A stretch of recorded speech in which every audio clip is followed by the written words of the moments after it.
છે જેની અંદર જ્ઞાનના ભેદોની ચર્ચા આવી છે તે ટીકા ઉપર આપણે વિચાર કરી રહ્યા છીએ। મતિ જ્ઞાન, શ્રુત જ્ઞાન, અવધિ જ્ઞાન અને મનઃપર્યય જ્ઞાન એ ચાર સમ્યક જ્ઞાન તથા કુમતિ જ્ઞાન, કુશ્રુત જ્ઞાન અને કુઅવધિ અથવા વિભંગ અવધિ જ્ઞાન, વિભંગ જ્ઞાન એ ત્રણ પ્રકારના મિથ્યા જ્ઞાન, એટલે 4 અને 3 થયા 7 અને પાંચમા નંબરનું કેવળ જ્ઞાન। હવે કેવળ જ્ઞાનને શું કહેવામાં આવ્યું છે? કાર્ય સ્વભાવ જ્ઞાન। એટલે એ પ્રમાણે 4 મતિ શ્રુત અવધિ મનઃપર્યય, એક કેવળ જ્ઞાન અને 3 પ્રકારના મિથ્યા જ્ઞાન। એ પ્રમાણે અહીંયા જ્ઞાનના 8 ભેદોની ચર્ચા આવી છે। હવે એમાંથી કયું જ્ઞાન પ્રત્યક્ષ છે અથવા પરોક્ષ છે અથવા સકલ વિકલ્પ પ્રત્યક્ષ છે એ અહીંયા બતાવે છે। પાન નંબર 28 બીજો પેરેગ્રાફ છે। અહીં ઉપર કહેલા જ્ઞાનોને વિશે, એટલે જે 4 પ્રકારના જ્ઞાનોની વાત આવી અને એની પહેલા કારણ સ્વભાવ જ્ઞાન અને કાર્ય સ્વભાવ જ્ઞાનની વાત આવી। એ જ્ઞાનો વિશે, એ જ્ઞાનોમાંથી જે સહજ જ્ઞાન તે શુદ્ધ અંતઃતત્વ રૂપ પરમ તત્વમાં વ્યાપક હોવાથી સ્વરૂપ પ્રત્યક્ષ છે। આ પેરેગ્રાફમાં જે ચર્ચા આવે છે એમાં શું બતાવે છે કે કયું જ્ઞાન પ્રત્યક્ષ છે અને કયું પરોક્ષ છે। તત્વસૂત્રની અંદર જ્ઞાનના સ્વરૂપની ચર્ચા કરતા બે સૂત્ર આવે છે, આદ્ય પરોક્ષમ અને પ્રત્યક્ષ મન્યત।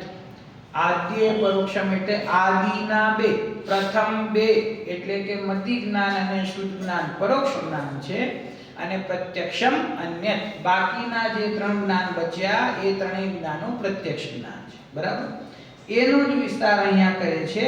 પણ અહીંયા નિયમસારમાં વિશેષતા એ છે કે મતિ શ્રુત અવધિ મનઃપર્યય અને કેવળ જ્ઞાન એની ચર્ચા કરતા કરતા સાથે સાથે અહીંયા કારણ સ્વભાવ જ્ઞાનની વાત કરે। જો જે સહજ જ્ઞાન છે, જે જીવનો ત્રિકાળ સ્વભાવ છે, જેની અંદર મતિ શ્રુત અવધિ મનઃપર્યય અને કેવળ એવી 5 પ્રકારની ઉપાધિ નથી, જે કર્મના ઉદય, ઉપશમ, ક્ષયોપશમ અથવા ક્ષયની ઉપાધિથી રહિત છે, પરંપરાનામી ભાવ સ્વરૂપે સ્થિત છે, એવા જ્ઞાનની પણ સાથે સાથે અહીંયા ચર્ચા કરી છે અને એને કારણ સ્વભાવ જ્ઞાન કહેવામાં આવ્યું છે। બરાબર, અથવા બીજું નામ આપ્યું આચાર્ય દેવે સહજ જ્ઞાન। એ સહજ જ્ઞાન છે। તો અહીંયા શું કહે છે જુઓ, ઉપર કહેલા જ્ઞાનોને વિશે સહજ જ્ઞાન શુદ્ધ અંતઃતત્વ રૂપ પરમ તત્વમાં વ્યાપક હોવાથી સ્વરૂપ પ્રત્યક્ષ છે। આપણું જે સહજ જ્ઞાન છે તે કેવું છે?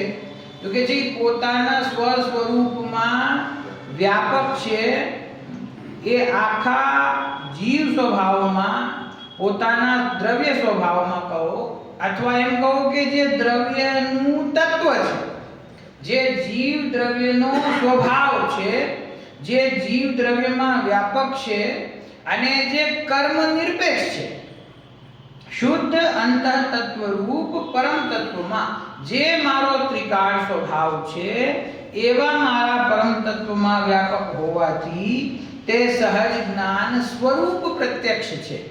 પ્રત્યક્ષ છે એટલે કયા પ્રકારનું પ્રત્યક્ષ છે? કે કેવળ જ્ઞાનને જેમ પ્રત્યક્ષ કહેવામાં આવે છે એ પ્રમાણે નહીં।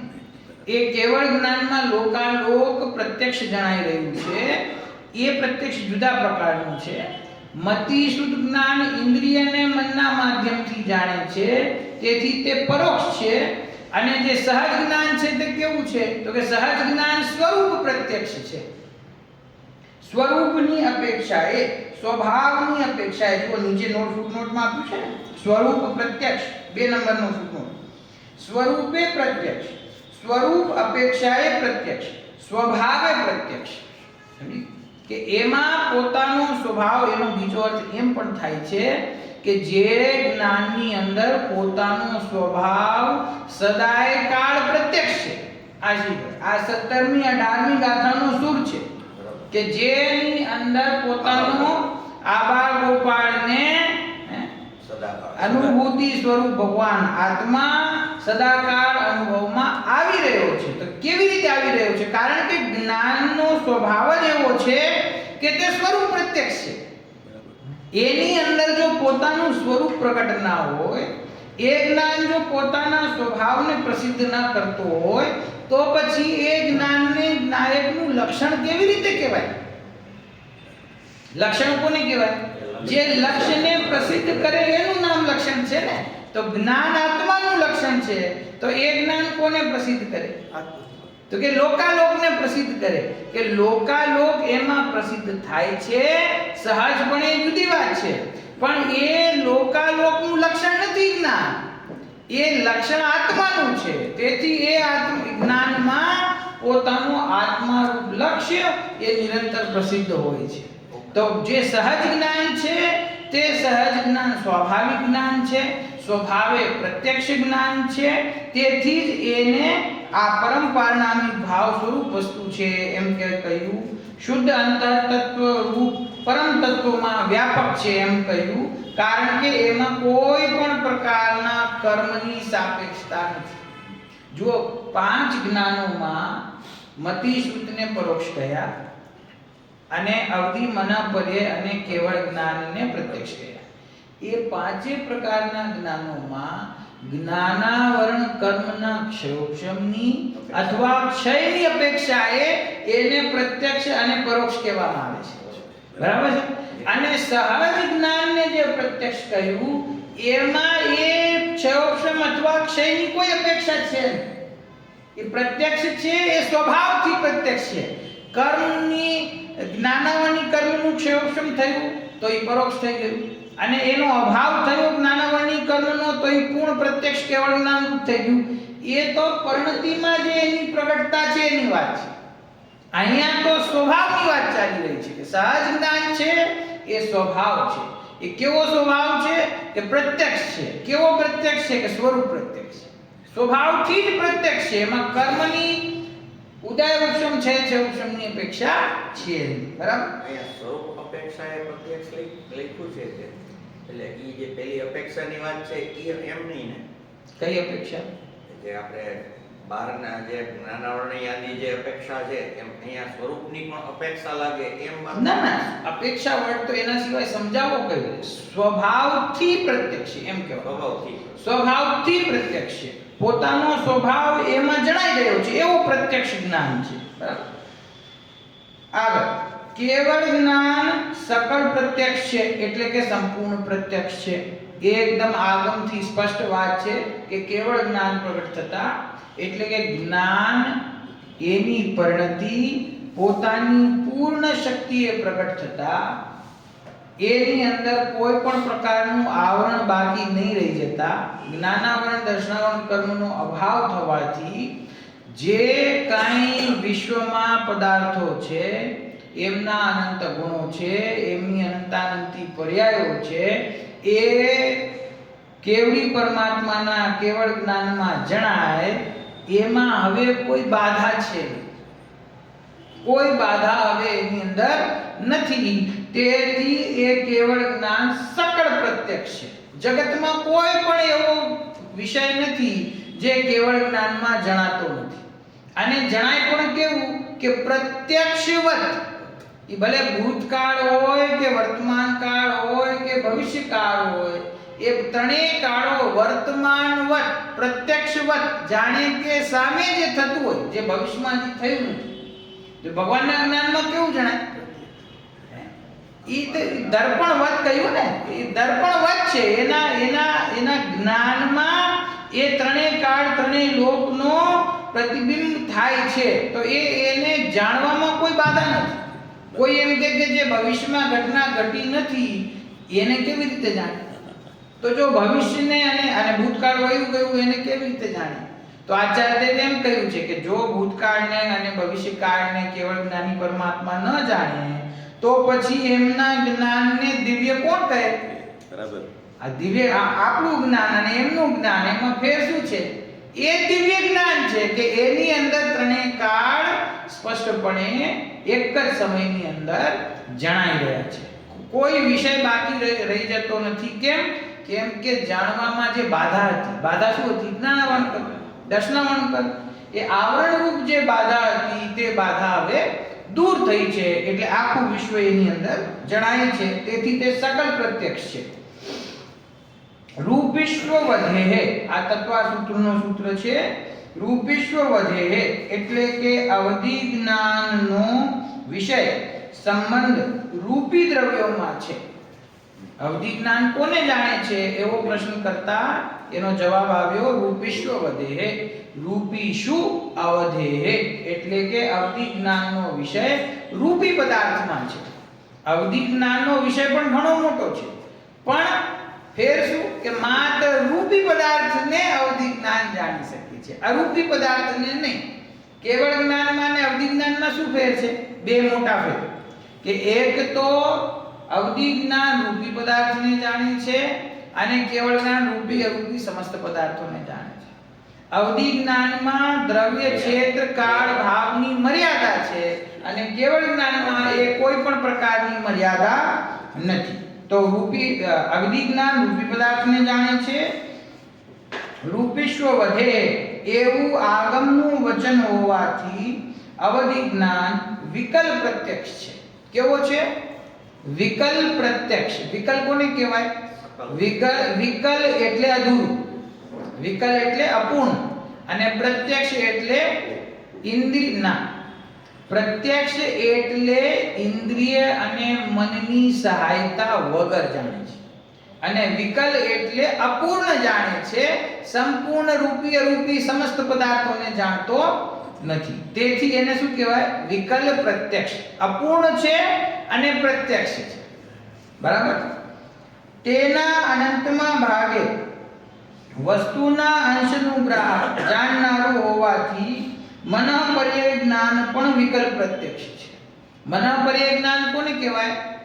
અન્યના મનમાં સ્થિત રૂપી પદાર્થ સંબંધી જે વિચાર ચાલી રહ્યું છે એ વિચારને મનોપર્ય જ્ઞાની સંયમધારી મુનિરાજ એ કદાચિત જો એમને મનોપર્ય જ્ઞાન પ્રગટ હોય તો એ જાણી શકે છે. કોને જાણે છે?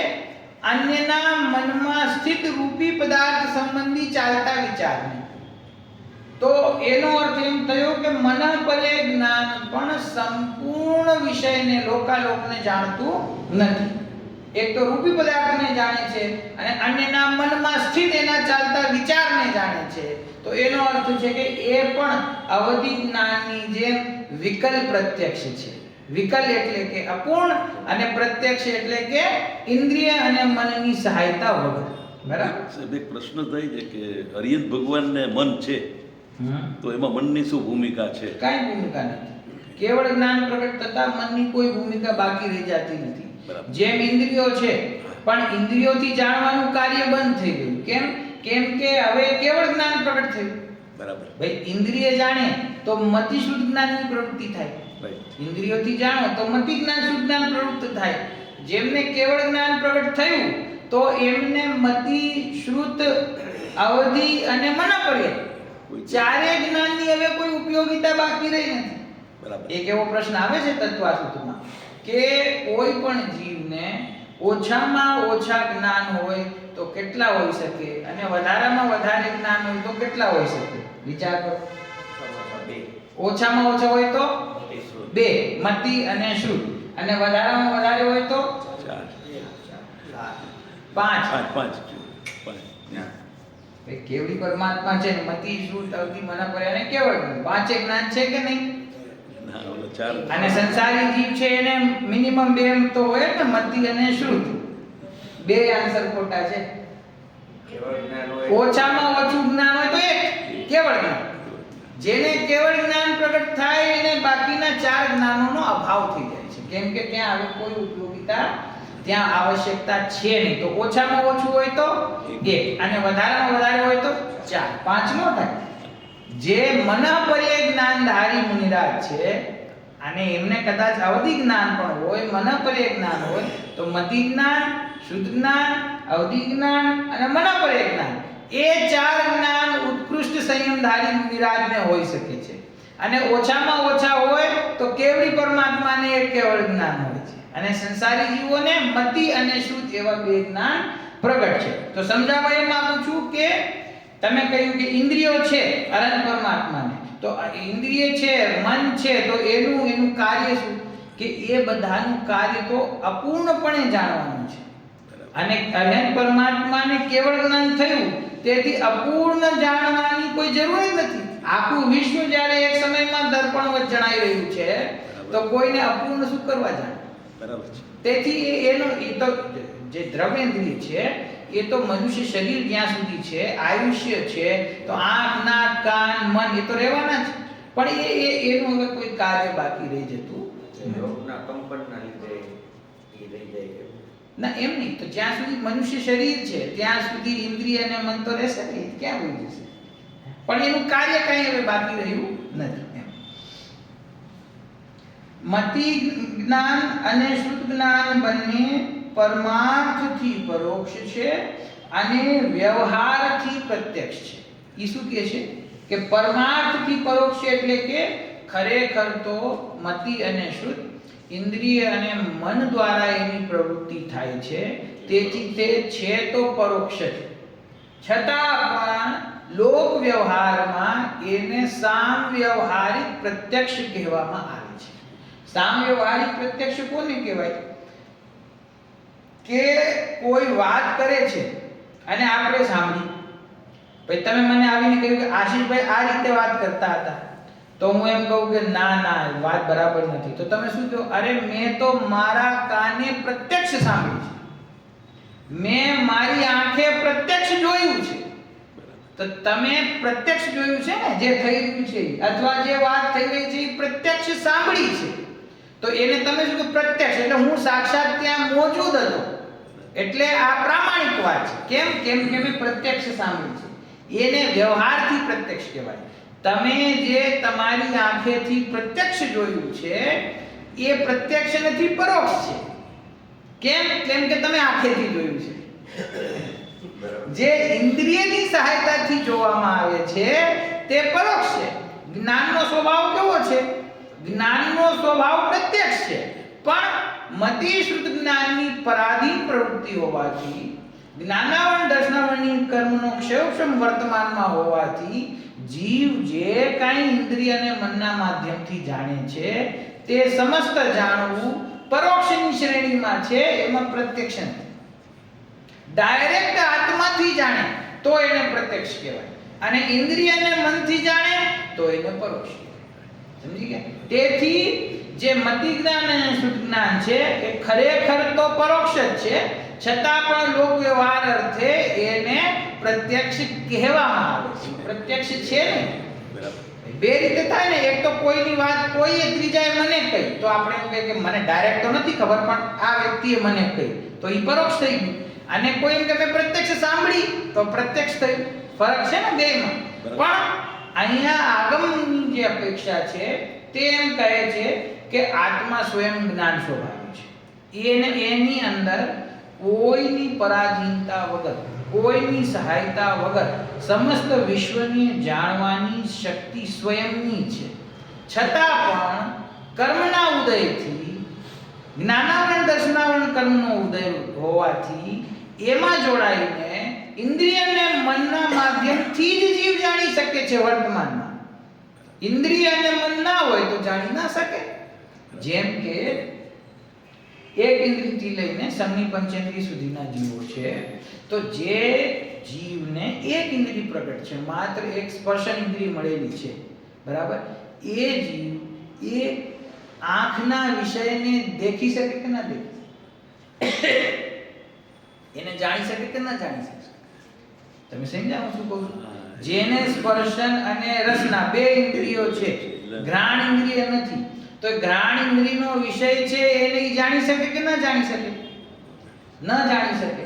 પણ એની અંદર એની જાણવાની તાકાત પડેલી છે કે નહીં? બીજા ભાવમાં એને ત્રીજી ઇન્દ્રિય મળે તો એ વિષય જાણશે કે નહીં? જાણશે. પણ વર્તમાનમાં જાણી શકતો નથી. કેમ નથી જાણી શકતો?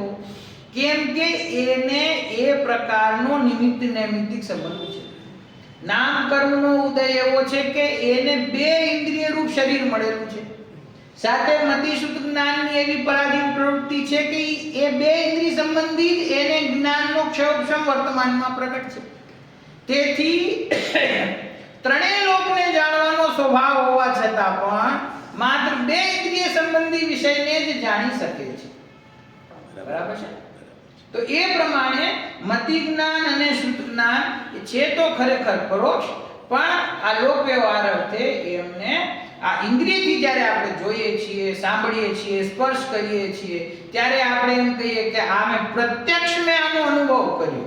તમે જેને પ્રત્યક્ષ કહો છો એ ખરેખર ઇન્દ્રિય અને મનના માધ્યમથી પ્રવૃત્ત થયેલું જ્ઞાન છે, તેથી તે પરોક્ષ છે, ખરેખર એ પ્રત્યક્ષ નથી.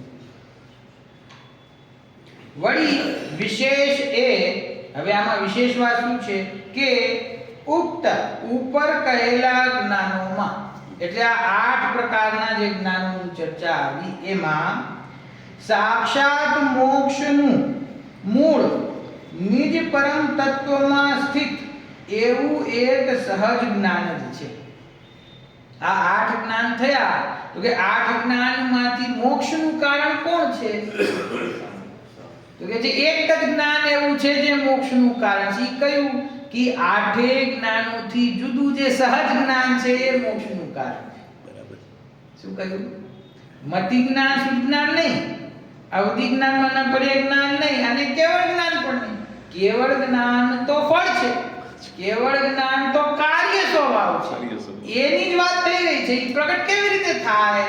તો કે છે કે આપણી અંદર અનાદિ અનંત જે રહેલું સહજ જ્ઞાન છે, જે આપણો સ્વભાવ છે, એ નિજ પરમ તત્વમાં સ્થિત એવું જે સહજ જ્ઞાન છે, એ જ્ઞાન જ સાક્ષાત મોક્ષનું કારણ છે. તેમજ સહજ જ્ઞાન તેના પારણામિક ભાવરૂપ સ્વભાવને લીધે, કેવો છે? પારણામિક ભાવરૂપ સ્વભાવને લીધે. એ સહજ જ્ઞાન છે એનો સ્વભાવ શું છે? એ પારણામિક રૂપ છે. પારણામિક કોને કહેવાય દાદા? પારણામિક શબ્દનો અર્થ શું? હા, આપણા શાસ્ત્રમાં પારણામિક શબ્દ જ્યાં આવ્યો છે, પારણામિક શબ્દનો એક જ અર્થ છે કે જેમાં કર્મના ઉદય, ઉપશમ, ક્ષયોપશમ અને ક્ષય એ ચારેયની અપેક્ષા નથી, એનું નામ પારણામિક. 5 ભાવ છે ને, ઔદયિક ભાવ, ઔપશમિક ભાવ, ક્ષયોપશમિક ભાવ, ક્ષાયિક ભાવ અને પારણામિક ભાવ. તો હું કોણ છું? કે હું પરમ પારણામિક ભાવરૂપ છું ને. તો પારણામિક ભાવ એટલે શું?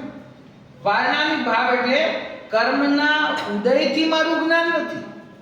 જ્ઞાન આપણો સ્વભાવ છે, આપણી અંદર જ્ઞાન છે, એનો વ્યાપાર થઈ રહ્યો છે. તો એ કયા કર્મથી તમને જ્ઞાનની પ્રાપ્તિ થઈ આ ભાવમાં? સહજ છે. કર્મનો ઉદય એમાં નથી. કર્મના ઉપશમથી જ્ઞાન સ્વભાવ નથી. એ જ્ઞાન સ્વભાવની પર્યાયમાં જે પ્રકટતા છે એ વર્તમાન કર્મના ઉદયના નિમિત્તે પ્રભાવિત થાય છે, એ જુદી વાત છે. પણ જે જ્ઞાન સ્વભાવ છે એ જ્ઞાન સ્વભાવ કેવો છે? સહજ છે, પારણામિક છે. એટલે કે એમાં કર્મના ઉદય, ઉપશમ, ક્ષય, ઉપશમની અપેક્ષા નથી. તો એવું જે સહજ જ્ઞાન છે તે પારણામિક ભાવરૂપ સ્વભાવને લીધે, એટલે કે એનું સ્વરૂપ જ એવું છે કે જેની અંદર કર્મોની અપેક્ષા નથી, તેથી ભવ્યનો પરમ સ્વભાવ હોવાથી એ સહજ જ્ઞાન કેવું છે? પ્રત્યેક જગતના જીવનો એ પરમ સ્વભાવ છે. ન ખ્યાલ આવ્યો? જ્ઞાન સ્વભાવ છે, સહજ જ્ઞાન. એ સહજ જ્ઞાન છે એ જ અહીંયા ભગે તો બધા જીવો માટે કહ્યું છે. જેટલા જગતના જીવો છે એમનો સ્વભાવ કયું જ્ઞાન છે? તો કે સહજ. કોઈ એમ કે ભાઈ હું સંસારી છું, તો મતિ શ્રુત જ્ઞાનને મારો સ્વભાવ કહો ને. કે મતિ શ્રુતને સ્વભાવ કહેશું તો અનંત દશા આવતા મતિ શ્રુત જ્ઞાન છૂટી જાય છે. અવધિ જ્ઞાનને સ્વભાવ કહેશું તો અવધિ જ્ઞાન તો અત્યારે પ્રગટ છે, મને પર્ય જ્ઞાન પણ અત્યારે પ્રગટ છે, અને કેવળ જ્ઞાન પણ અત્યારે પ્રગટ છે. તો જે પ્રગટ છે એ છૂટી જાય છે, અને બાકીના 3 તો પ્રગટ છે નહીં. તો પછી જીવનો સ્વભાવ શું વર્તમાન? જીવ તો મોજૂદ છે ને, જીવની હયાતી છે, જીવનું અસ્તિત્વ છે વર્તમાનમાં, તો એનો સ્વભાવ પણ પ્રગટ હોવો જોઈએ. એનો સ્વભાવ શું છે? ચૈતન્ય પ્રગટ રૂપ ચૈતન્યમય એ ધાણ સદાય. હા, તો પ્રગટ રૂપ ચૈતન્ય છે. તો ઈ કયું ચૈતન્ય છે? તો કે પારણામિક ભાવ સ્વરૂપે રહેલું જ્ઞાન. એટલે સર્વ અવસ્થાને વિશે નિયારો. સર્વ અવસ્થાને વિશે ન્યારો છે. ન્યારો એટલે શું? જુદો જુદો. શેનાથી જુદો? અવસ્થા જે બધી છે કર્મના ઉદય ઉપશમ ક્ષય ઉપશમથી ન્યારો. નિયારો. એનું નામ છે બધી અવસ્થાઓથી ન્યારો. નિયારો. સમજી ગયા? તો એ જે સહજ જ્ઞાન છે, જે પારણામિક ભાવ સ્વભાવે છે, એ જગતના પ્રત્યેક ભવ્ય જીવનો સ્વભાવ હોવાથી સહજ જ્ઞાન સિવાય બીજું કાંઈ ઉપાદેય નથી. આપણા સહજ જ્ઞાન સિવાય એટલે કે પોતાના ચૈતન્ય સ્વભાવ સિવાય આ જગત જીવને જગતમાં અન્ય કોઈ પણ જ્ઞાન ઉપાદેય નથી. ઉપાદેય નથી એટલે આશ્રય કરવા યોગ્ય. બરાબર. કેવળ જ્ઞાન છે એ પ્રગટ થાય છે એ જીવને પોતાના સ્વરૂપની સાધનાના ફળમાં પ્રગટ થાય છે. મોક્ષ છે એ જીવને પ્રગટ થાય છે. તો પ્રગટ કરવા યોગ્ય ઉપાદેય કહો તો કઈ વાંધો નથી, પરંતુ આશ્રય કરવા યોગ્ય ઉપાદેય કોઈ એમ કે હું કેવળ જ્ઞાનની સાધના કરું છું. કેવળ જ્ઞાનની કોઈ સાધના હોતી નથી, પોતાના સ્વભાવની સાધના હોય છે. સ્વભાવની સાધનાનું ફળ કેવળ જ્ઞાન છે. બરાબર.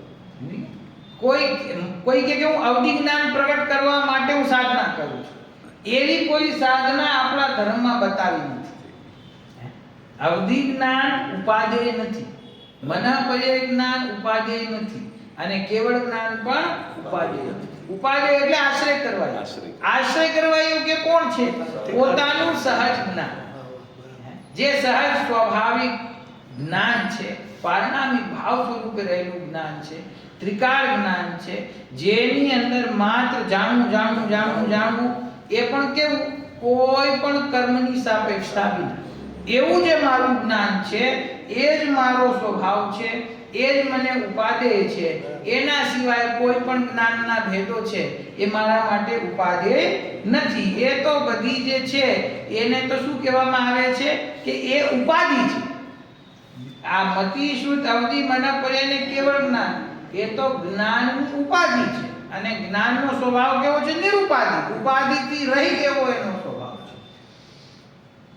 હવે આગળ વાક્ય રચના થોડી અઘરી છે, પણ વાંધો નહીં, ખ્યાલ આવશે. ટીકાકાર આચાર્ય દેવની ભાષા એ બહુ સુંદર છે, પણ એ સંસ્કૃત ભાષા જરાક એમની કઠિન છે. જુઓ, આ સહજ ચિદ વિલાસ રૂપે સદા સહજ પરમ વીતરાગ સુખામૃત અપ્રતિહત નિરાવરણ પરમ ચિત્ત શક્તિનું રૂપ, સદા અંતર્મુખ એવું સ્વ સ્વરૂપમાં અવિચળ સ્થિતિ રૂપ સહજ પરમ ચારિત્ર, અને ત્રણેય કાળે અવિછિન્ન એટલે કે અતૂટક હોવાથી સદા નિકટ એવી પરમ ચૈતન્ય રૂપની શ્રદ્ધા.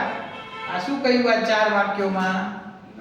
અનંત ચતુષ્ટય. શું કહ્યું? આ છે ને જ્ઞાન, દર્શન, સુખ અને ચારિત્ર. એ ચાર અનંત ચતુષ્ટયની અહીંયા વાત કરી. પણ કવિરાજ છે આ જે ટીકાકાર મુનિરાજ છે ને, એટલે એમની ભાષા એવી છે. સુખ ગુણનું વર્ણન કર્યું તો કેવું છે કે સદા સહજ પરમ વીતરાગ રૂપ સુખામૃત એટલે સુખ, અનંત સુખ. બરાબર. અપ્રતિહત એટલે કે જે કોઈનાથી રોકાતો નથી ને કોઈને રોકતો નથી. અપ્રતિહત નિરાવરણ પરમ ચિત્ત શક્તિનું રૂપ. ચિત્ત શક્તિ એટલે કઈ થઈ? ચૈતન્ય શક્તિ, જ્ઞાન. સદા અંતર્મુખ એવું સ્વ સ્વરૂપમાં અવિચળ સ્થિતિ રૂપ સહજ પરમ ચારિત્ર. કોઈ એમ પૂછે ને ચારિત્રની પરિભાષા જો આ લખેલી છે. સદા અંતર્મુખ એવું સ્વ સ્વરૂપમાં અવિચળ સ્થિતિ, સ્વ સ્વરૂપમાં અવિચળપણે જે ઠરેલું છે એનું નામ ચારિત્ર છે. કોઈ બહારના શરીરથી કઈ ત્યાગ કરી દેવો ને ભોજન છોડી દેવું ને એનું નામ કઈ ચારિત્ર નથી. એને વ્યવહારથી સહચારી જાણીને ચારિત્ર કહેવામાં આવે છે. કેવા? એ પણ જ્ઞાનીનો હોય તો. અજ્ઞાનીની બાહ્ય ક્રિયા એનું નામ વ્યવહારથી પણ ચારિત્ર છે નહીં. તો સદા અંતર્મુખ, જે પોતાના સ્વભાવમાં સ્વસ્વરૂપમાં અવિચળ સ્થિતિ રૂપ છે, પોતાના સ્વભાવમાં કોઈ પણ પ્રકારના, એમ કહીએ ને અવિચળ એટલે શું, કે જેની અંદર કોઈ પણ કંપાયમાન પણ ચલાયમાન પણ નથી, કોઈ એની અંદર અવિચળ સ્થિતિ રૂપ સહજ પરમ ચારિત્ર છે, અવિચળ છે, સ્થિત છે એની અંદર, એવું જે ગુણ છે એનું નામ ચારિત્ર. અને ત્રણેય કાળે અવિચ્છિન્ન અતૂટક હોવાથી સદા નિકટ પોતાના સ્વભાવ તરફ ઢળેલી એવી પરમ ચૈતન્ય રૂપની શ્રદ્ધા, એ સ્વભાવ અનંત ચતુષ્ટયથી જે સનાથ છે એટલે કે સહિત છે, જે અનંત જ્ઞાન, અનંત દર્શન, અનંત સુખ, અનંત વીર્ય, એવા અનંત ચારિત્ર, એવા સ્વભાવ અનંત ચતુષ્ટયથી જે સહિત છે એવા આત્માને, આ આત્માના વિશેષણ બતાવ્યા છે, પોતાના સ્વભાવના વિશેષણ છે.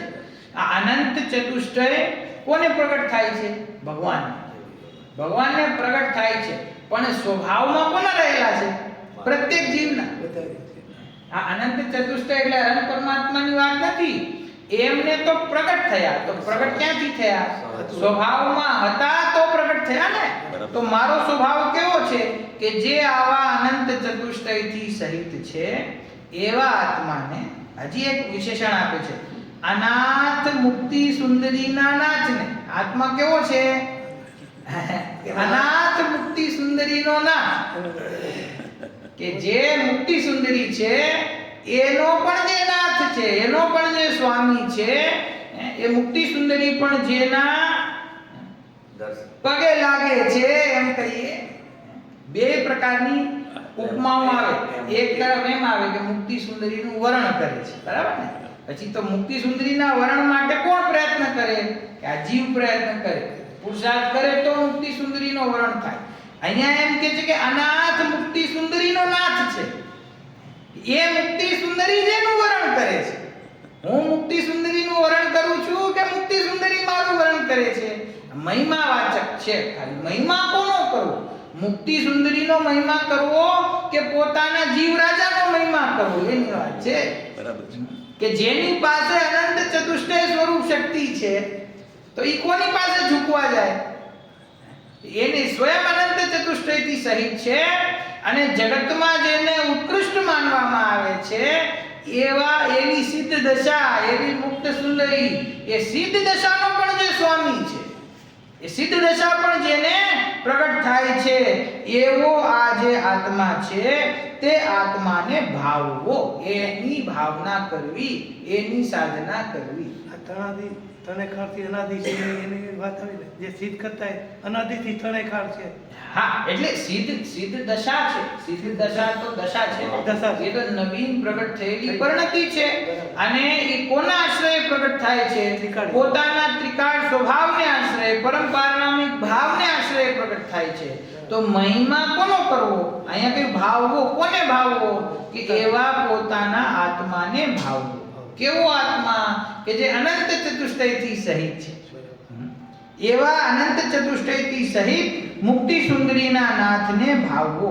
અર્થાત બ્રેકેટમાં હવે સંક્ષેપ કર્યો, અર્થાત સહજ જ્ઞાન વિલાસ રૂપે સ્વભાવ અનંત ચતુષ્ટય યુક્ત આત્માને ભાવવો, અનુભવવો. એ આ શું બતાવે છે? જ્ઞાનના જે 8 ભેદ કર્યા, 8 ભેદ કર્યા પછી આપણને સ્મરણ કરાવે છે કે 8 ભેદોમાં અટકવું નહીં. એમાં જે સહજ જ્ઞાન છે એ સહજ જ્ઞાન ઉપાદેય છે, અન્ય કોઈ જ્ઞાન ઉપાદેય નથી. આ તો જે પ્રમાણે જ્ઞાનના ભેદો છે એનું તમને સમ્યક જ્ઞાન થાય તેથી તમને જણાવ્યા, એનું સ્વરૂપ જણાવ્યું. એ છે જ્ઞાનનો વિષય. જ્ઞાનના ભેદો જ્ઞાનનો વિષય, અને એમાં જે છુપાયેલું જે સહજ જ્ઞાન છે એ દ્રષ્ટિનો વિષય, શ્રદ્ધાનો વિષય છે. તો સહજ જ્ઞાનને પકડવો એને ઉપાદેય પ્રમાણે ગ્રહણ કરવું અને બાકીના 8 જ્ઞાનોને એના ભેદોને ગૌણ કરી દેવા.